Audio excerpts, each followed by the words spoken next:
Ciudad de Mexico, the challenger. Title not on the line tonight for him. He's the reigning IBF Super Bantamweight World Champion, Israel El Magnifico VÁZQUEZ. Damas y caballeros de Gimnasio Julián Magdalena de Guadalajara, Mexico, the reigning defending WBC Super Bantamweight Champion of the world, Oscar Chololo Larios.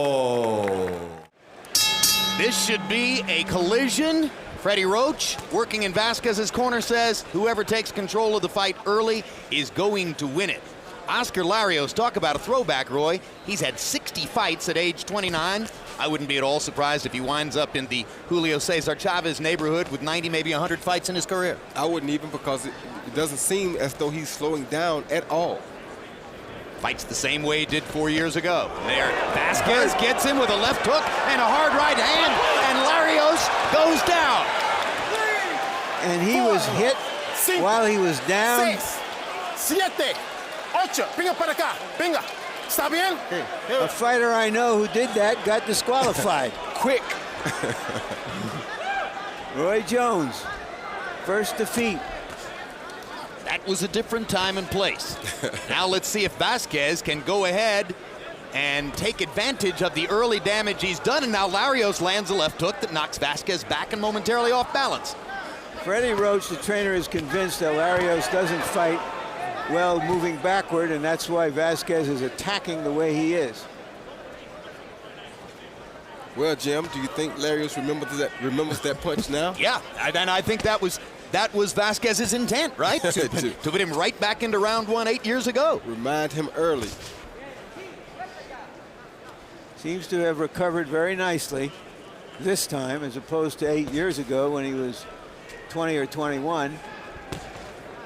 Unless there's any question about whether Larios has his legs back, look at him moving and generally for the moment using his legs to shorten or rather lengthen the round and give himself a better chance to recover.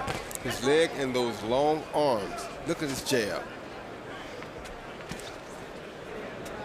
Oscar Larios hadn't had a fight in more than 7 months. That's the longest layoff of his entire career. Maybe the long layoff had something to do with the quick knockdown. Well, he is showing his versatility here because he can box, and he needs to box to get out of this round. Yeah, it started as a war. They were going after each other, and Larios has completely changed his pattern already, probably for the purpose of making it out of round 1 and back into the fight. There's no sense in doing nothing crazy and getting caught with another big punch. But those 4 punches give Larios a chance to maybe narrow this to a 10-9 round rather than a 10-8 round, because even though he's been down in the knockdown, if he could markedly win the rest of the round, then some judges might give it 10-9. I don't think so, Jim, because that was a very brief rally, clean knockdown, and it's not like he's won every minute since then. I agree. At the end of the day, most likely that was a 10-8 round. Good left hand. That's what got Roy Jones disqualified against Montel Griffin in Atlantic City about 9 years ago. Total in round 1, Larios 13 out of 56. He wound up landing more punches in the round than Vázquez. Vázquez was 12 out of 66. Larios averaged 107 punches per round in the second fight between these two fighters 3 years ago. So his punch output was limited in round 1, but of course he was recovering from the knockdown. How's this for a quote from Freddie Roach? And we've seen him with so many great fighters, including, of course, Manny Pacquiao. Roach says of Israel Vázquez, he's the greatest champion I've ever worked with. Nobody comes to the gym with a better attitude. Nobody works harder and more honestly. I've never known a nicer boxer. That's high praise. Very high praise, especially from a trainer who trains so many different fighters and sees so many different personalities. And who worked for the great Eddie Futch as his protege and therefore has a really broad vision of what matters in the sport. Vázquez has done well to the body in the last 30 seconds, but Larios just nailed him with a good straight jab. Larios is beginning to get his jab in order. Like that. He's fighting a very smart fight, Larios, and he's not trying to allow Vasquez an opportunity to trade with him. He's moving around him to the left, using his big jab to keep him off balance so that Larios can't plant on none of those hard punches that he threw early. Can Larios move like that for 12 rounds? Well, not many fighters could, but he has enormous stamina. And I happen to believe he would be one to be favorite to be able to do that for 15 rounds. You miss 15-round fights, Roy? Yeah, I do. What about the safety factor? That's why I understand it and I don't complain about it, but I know a lot of these guys wouldn't be able to survive for 15 rounds in there against a real fighter. But for safety purposes, I think it's the best thing.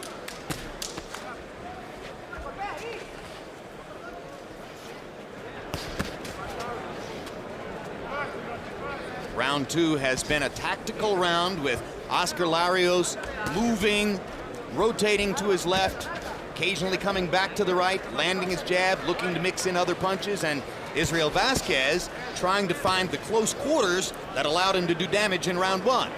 And I think the knockdown worked in Larios' favor in round 1 because it made him box more and not try to sit there and go toe-to-toe with Israel. And the right hand and left hook that Vázquez landed there showed you he's still a threat to do damage with his power. He definitely is, but he's not getting as much of an opportunity to throw them because Larios is moving so much. And now Larios sets up a good straight right hand.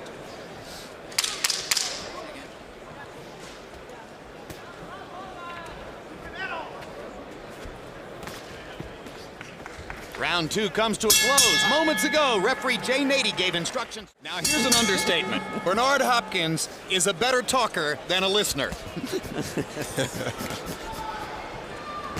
Jay Nady knew that. Interestingly, and Roy Jones, we need a comment from you on this. Jay Nady refereed the first Hopkins-Taylor fight. Come back to a dramatic and significant rematch 4 months later, and you have the same referee. Quite unusual. Quite unusual, but I think both guys probably feel as though Jay Nady is the best referee for this fight.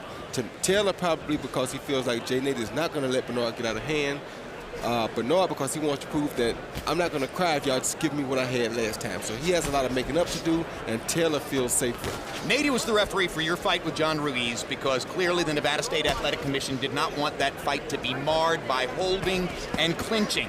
I see him as the enforcer referee here. I do too, and that's why I think Taylor is comfortable with him, but because Hopkins is trying to win over fans, he has to be comfortable with him. Same referee, 3 different judges, however, than was the case the first time around. According to Mark Ratner, the head of the Nevada Commission, he hasn't appointed a referee for a rematch, the same referee for at least a decade. He thinks it might have happened with Bowen Holyfield. He didn't remember. He said it was rare but not unusual, or unusual but not rare. Round 3 continues between Oscar Larios in the red trunks and Israel Vázquez in the blue. They are fighting for supremacy in the 122-pound weight class. Larios has been the more recognized of the 2 fighters over the course of the past 3 years, largely because in their second fight 3 years ago, he knocked Vázquez out in the 12th round. That first round knockdown has changed the profile of this fight. Instead of standing toe-to-toe, we're seeing Larios doing more boxing.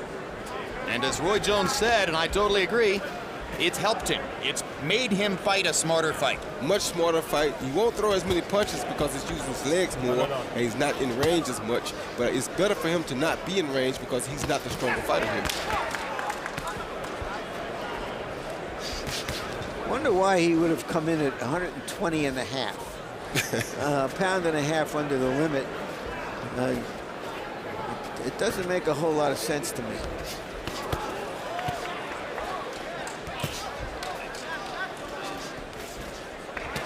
Now Vázquez gets Larios to the ropes, nails him one time, but Larios fires a counter and is able to come back off of the ropes. And now there's blood over the left eye of Oscar Larios and a big cut. Very big cut. They confused the 10-second marker for the end of the round. There's still 8 seconds remaining in the round, as you can see. Dr. William Berliner now looking at the left eye of Oscar Larios, and that's a big enough cut to significantly affect the fight. In fact, this fight is over. Now, And I'm not sure what caused the cut. well, But it looks as though it must have been a punch because Larios is lifting Vázquez into the... Ladies and gentlemen, your attention, please. Referee Tony Weeks, acting on the advice of the physicians at ringside, calls a halt to this contest because of a severe laceration suffered by Oscar Larios. The cut was caused by a punch. This contest ends in a TKO victory for the now IBF and WBC Super Bantamweight Champion of the world, Israel El Magnifico Vázquez. Let's look at some replays.